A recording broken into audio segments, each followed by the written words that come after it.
Halo guys, balik lagi bersama Bang Theo di sini. Kali ini Bang Theo akan melanjutkan cerita Against the Sky Supreme. Buat kalian yang penasaran, langsung saja ya simak video kali ini. Mu Mengyi dan San Guan dengan cepat menarik pedang mereka.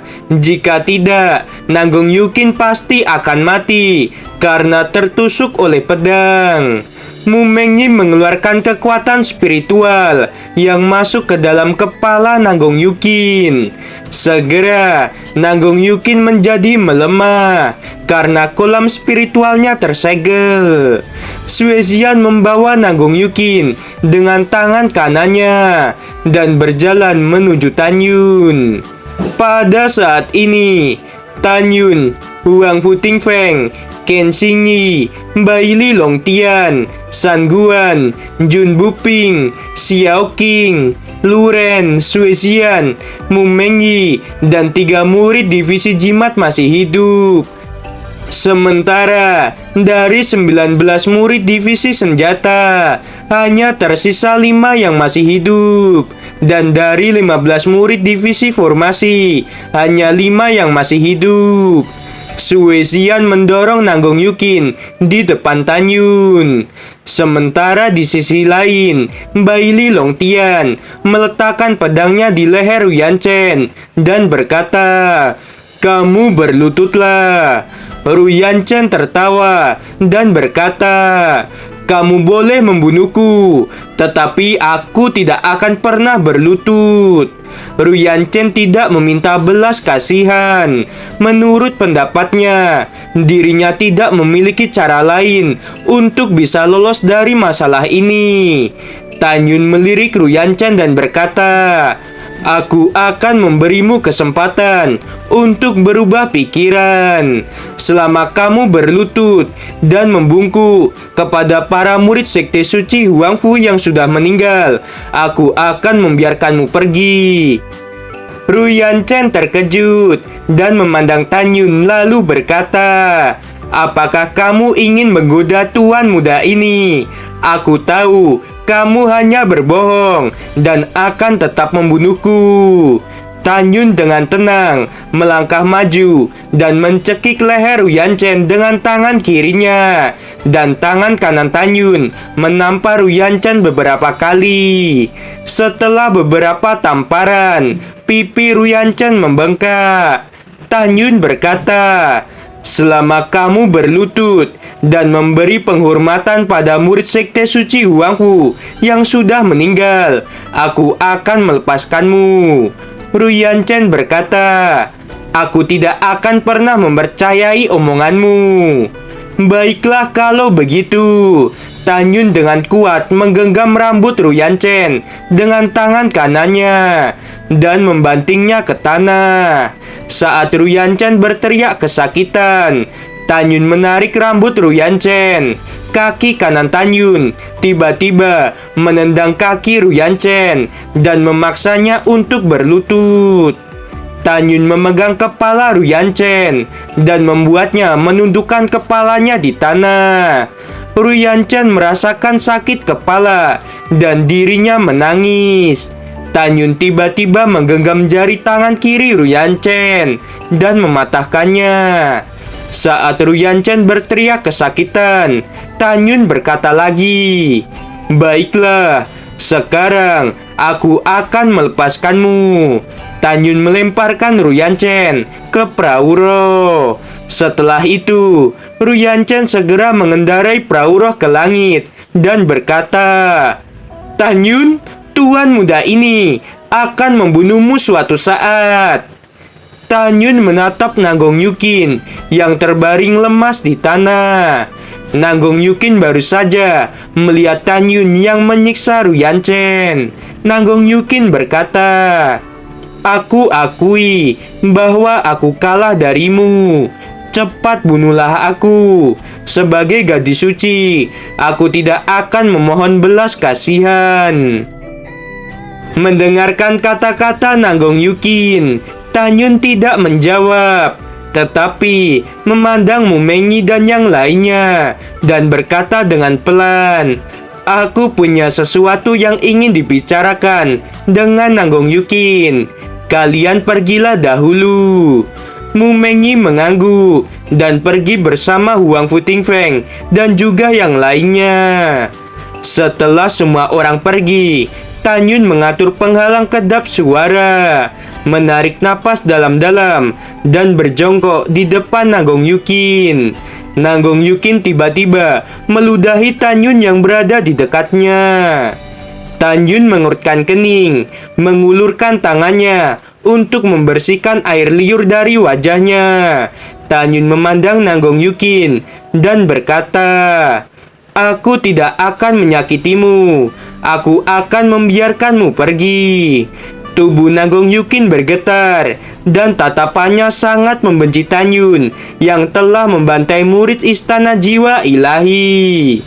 Tan Yun menghela napas dan berkata, "Kamu tidak perlu melihatku seperti itu. Kamu tahu, ketika kamu dan aku melakukan duel hidup dan mati, jika aku tidak menyelamatkanmu, mungkin kamu sudah mati sebelumnya. Sekarang, kita kesampingkan permusuhan kita. Aku hanya ingin bertanya, bagaimana perasaanmu padaku?"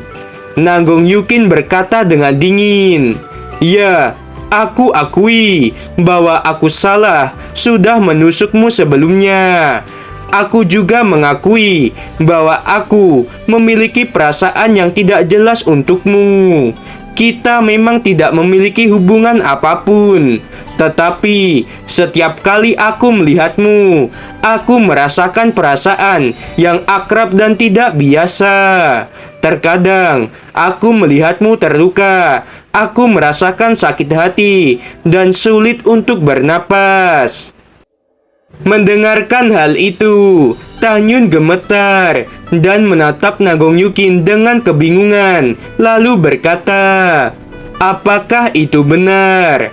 Nanggong Yukin tersenyum dan berkata dengan dingin, "Ya, itu memang benar. Tetapi kamu adalah seseorang yang membunuh begitu banyak orang dari Istana Jiwa Ilahi.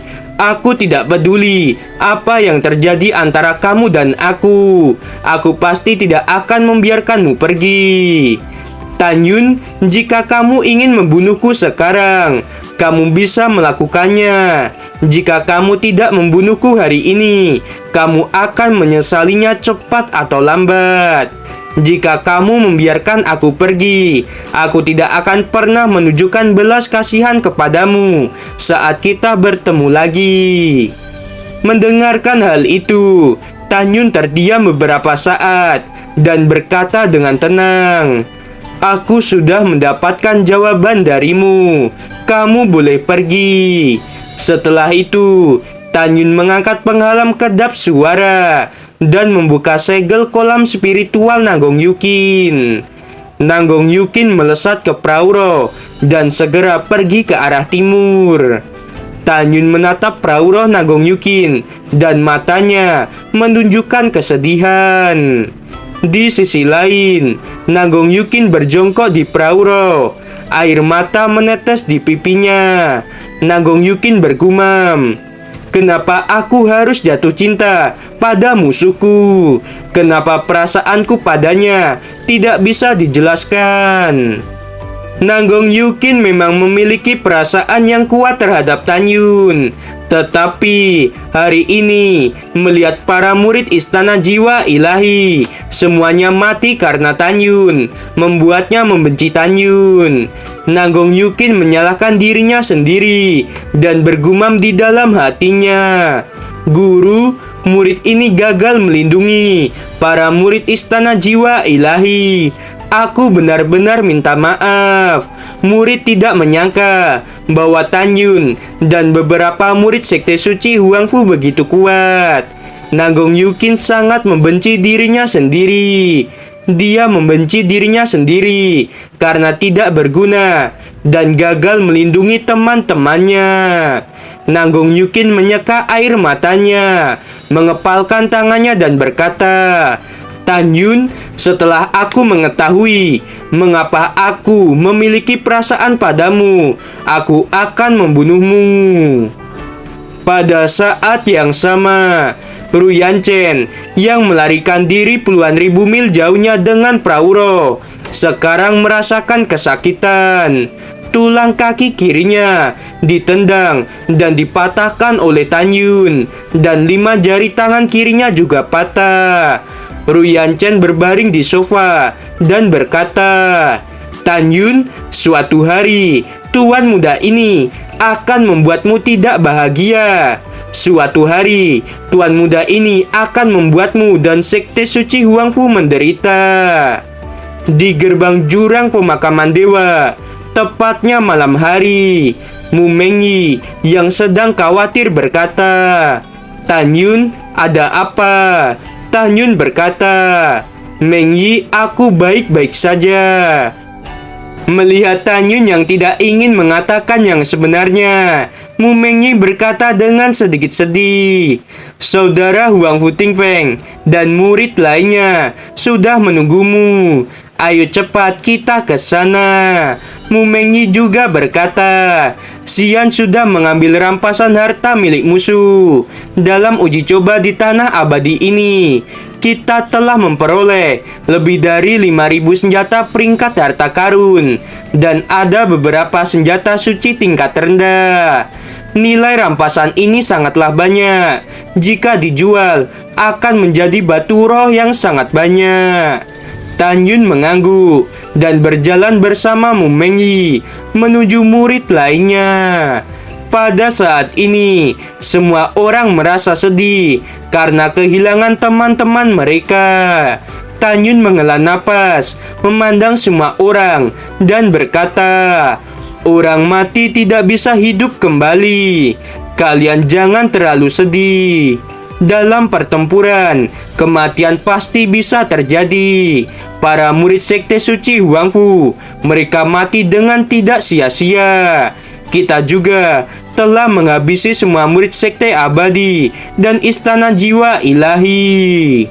Huangfu Tingfeng mengangguk dan berkata, "Apa yang dikatakan Senior Tan sangatlah benar. Kita juga akan memasuki jurang pemakaman dewa untuk mencari harta karun."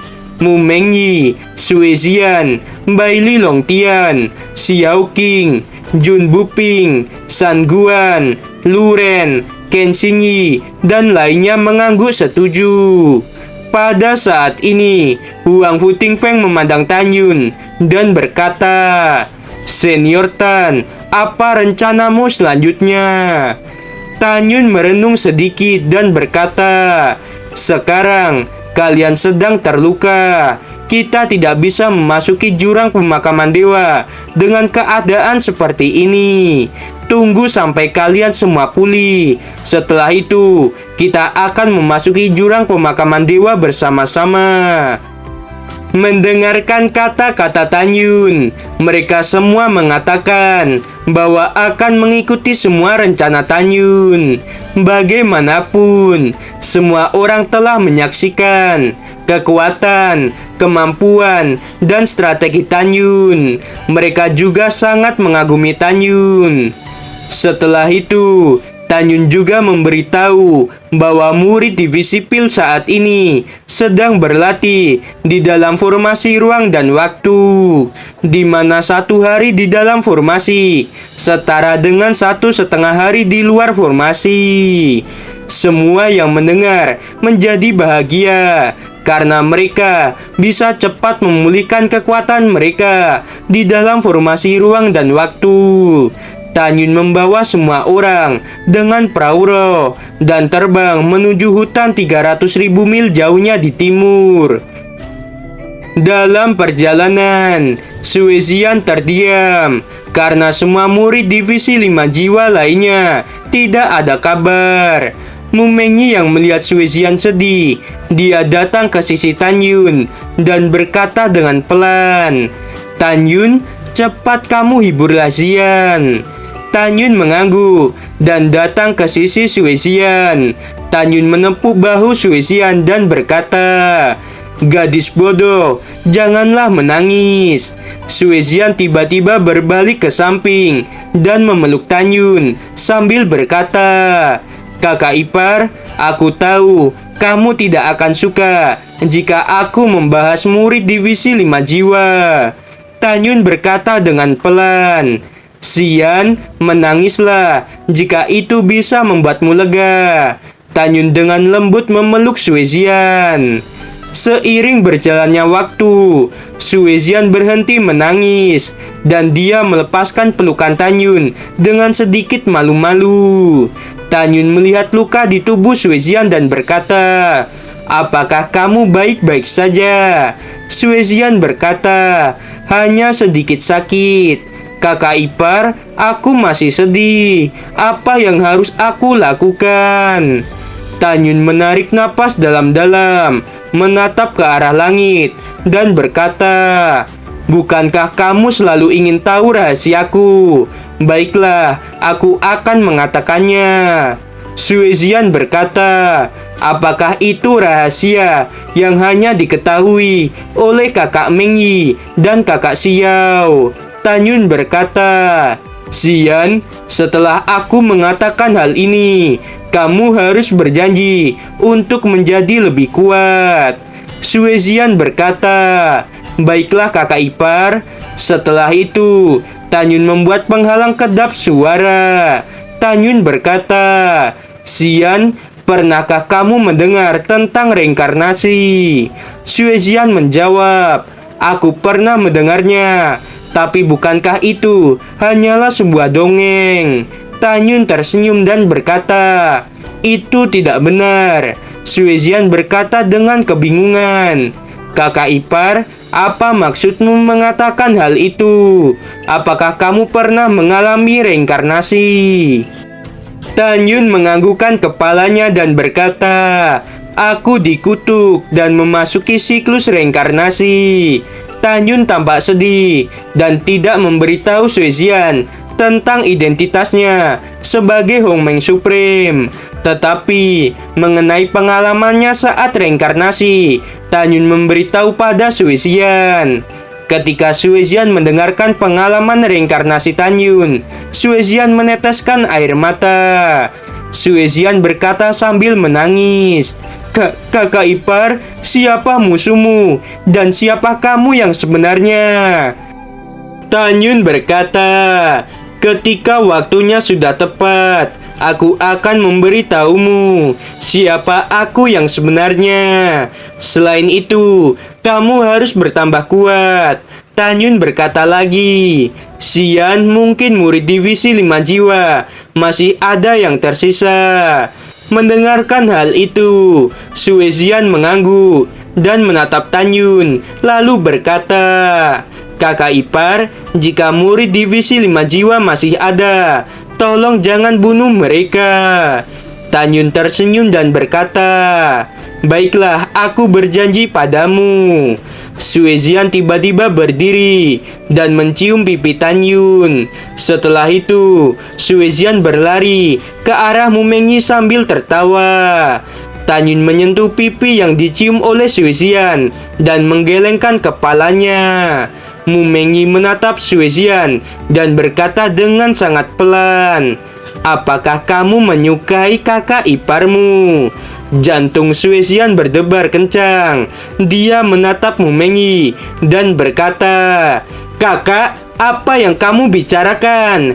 Jika kamu berkata seperti ini lagi, aku akan marah padamu." Mumengyi tersenyum dan berkata, "Baiklah, kakak tidak akan mengatakan itu lagi." Keesokan harinya, Prauro sampai di sebuah hutan. 132 orang termasuk Gongsun Roxy, Song Wuxiao, dan Song Hong masih duduk bersila. Tanyun melihat sekeliling dan menemukan bahwa Song Wuxiao masih di alam jiwa janin tingkat ke-9 dan yang lainnya masih di alam jiwa janin tingkat sempurna. Belum ada yang memasuki alam pemurian jiwa tingkat pertama. Tanyun tidak mengganggu mereka. Sebaliknya, dia bertanya pada 120 murid divisi P lainnya yang bertanggung jawab untuk melindungi para murid yang sedang berlatih. Mereka memberi Tanyun bahwa selama kepergian Tanyun, ada beberapa monster tingkat 2 dan monster tahap awal tingkat ketiga. Tetapi monster itu dapat dibunuh oleh mereka. Kemudian, para murid divisi mengetahui dari Tanyun bahwa para murid sekte abadi dan istana jiwa ilahi sudah dihabisi.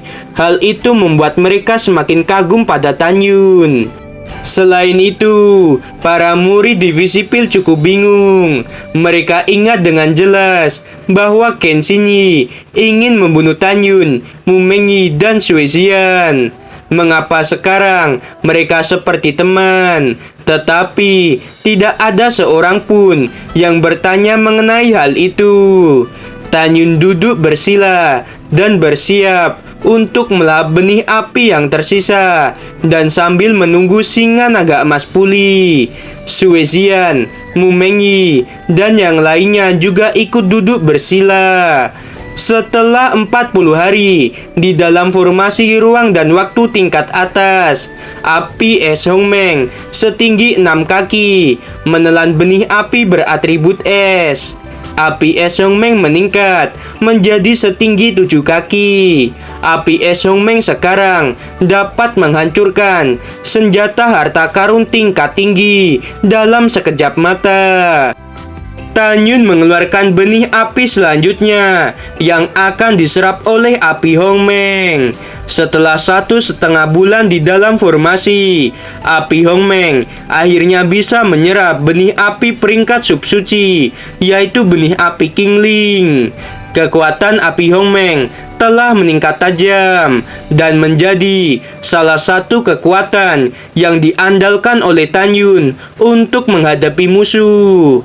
Tanyun menyingkirkan api Hongmeng dan api es Hongmeng. Tanyun menjadi bahagia karena dirinya menyentuh penghalang alam jiwa janin tingkat sempurna. Tetapi setelah menghitung waktu, ternyata kurang dari setengah tahun uji coba akan berakhir. Jika Tanyun ingin memadatkan jiwa janin Hongmeng ke-10 dan memasuki alam jiwa janin tingkat sempurna, itu akan memakan waktu setidaknya 3 bulan. Oleh sebab itu, Tanyun memutuskan untuk menunda menerobos ke ranah alam jiwa janin tingkat sempurna. Pada saat ini, singa naga emas sudah pulih dari luka-lukanya. Mumengi, Suezian, San Guan, Jun Buping, Xiao Qing, Huang Hutingfeng, Ken Shinyi, Luren, dan lainnya telah pulih dari cedera mereka. Tanyun baru saja membuka matanya dan berdiri. Suezian berlari ke arah Tanyun dan berkata, "Kakak ipar, kapan kita akan memasuki jurang pemakaman dewa?"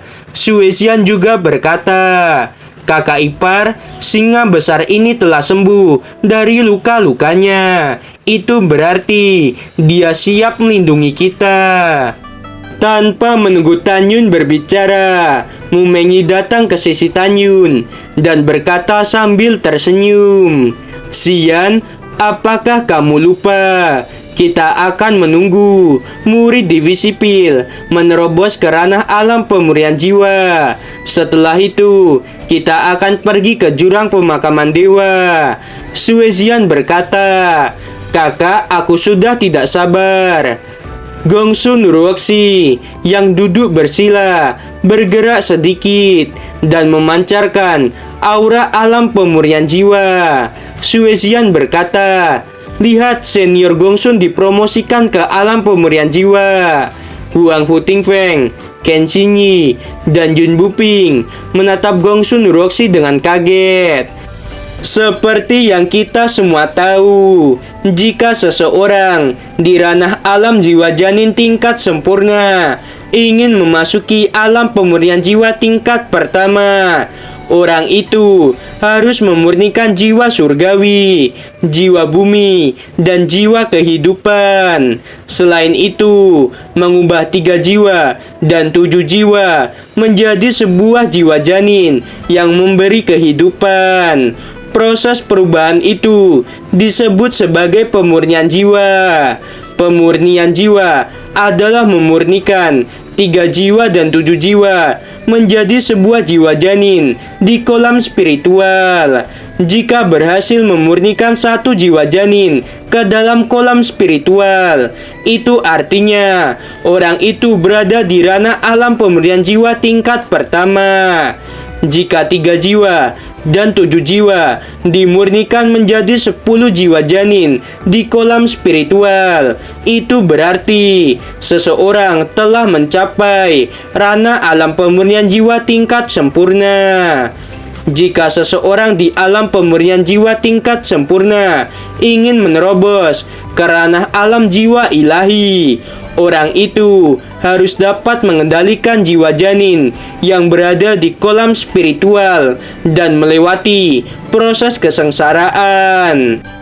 Jika seseorang dapat mengendalikan 1 jiwa janin di kolam spiritual, maka orang itu di ranah alam jiwa ilahi tingkat pertama. Setelah seseorang mencapai ranah alam jiwa ilahi, orang itu akan dapat berjalan di udara tanpa menggunakan pedang terbang. Gongsun Roxy telah berada dalam formasi ruang dan waktu selama setengah tahun dan akhirnya menerobos ke alam pemurnian jiwa tingkat pertama. Gongsun Roxy perlahan membuka matanya, merasakan bahwa tubuhnya penuh dengan kekuatan yang belum pernah terjadi sebelumnya. Wajahnya mengungkapkan kebahagiaan. Mumengyi berkata, "Gongsun Roxy, selamat atas promosimu." Huang Futingfeng, Ken Xingyi, dan yang lainnya mengepalkan tangan mereka untuk memberi selamat pada Gongsun Roxy. Gongsun Roxy terkejut dan berkata, "Huang Futingfeng, Jun Buping, dan San Guan, mengapa kalian ada di sini?" Setelah itu, Mumengyi memberitahu Gongsun Roxy tentang pertempuran yang terjadi sebelumnya. Gongsun Roxy terkejut ketika dia mendengar cerita dari Mumengyi. Gongsun Roxy menatap Tanyun dengan penuh kasih sayang, meskipun perasaannya itu disembunyikan. Hampir pada saat yang sama, Luo Fan dan Song Hong mengeluarkan aura ranah alam pemurnian jiwa. Setelah itu, semua orang secara alami memberi selamat kepada mereka berdua. Luo Fan dan Song Hong juga terkejut melihat Huang Futingfeng, Lu Ren, dan yang lainnya.